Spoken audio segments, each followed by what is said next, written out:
আগে ভিডিওটা দেখেন। কাপাসিয়া উপজেলার রাউতপাড়া গ্রামে একই পরিবারের 5 জনকে গলা কেটে হত্যা করেছে দুর্বৃত্তরা।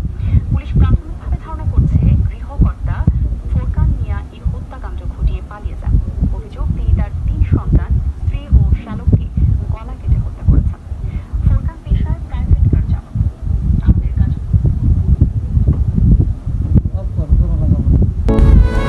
এটা থেকে কি বুঝলেন? গাজীপুর কাপাসিয়া উপজেলায় যে মর্মান্তিক দুর্ঘটনা ঘটেছে, এত বড় একটা দুর্ঘটনা সারা বিশ্বকে লাড়া দিয়ে গেছে। সারা আমাদের বাংলাদেশের বাতাস আজকে ভারী হয়ে গেছে এই গাজীপুরের এই কাপাসিয়ার এই ঘটনা শুনে। মাত্র 2 বছরের একটা শিশুকে যেভাবে নরপিশাচরা হত্যা করেছে, এর বিচার বাংলার মাটিতে করতে হবে। আমি গাজীপুর প্রশাসনের কাছে এই দাবি জানাবো, আপনারা যত দ্রুত সম্ভব এই আসামিদেরকে ধরে তদন্ত করে আইনের আওতায় এনে দেশের মানুষের সামনে এদের বিচার করুন। তাছাড়া আপনাদের প্রতি জনগণের আস্থা হারিয়ে ফেলবে। ধন্যবাদ।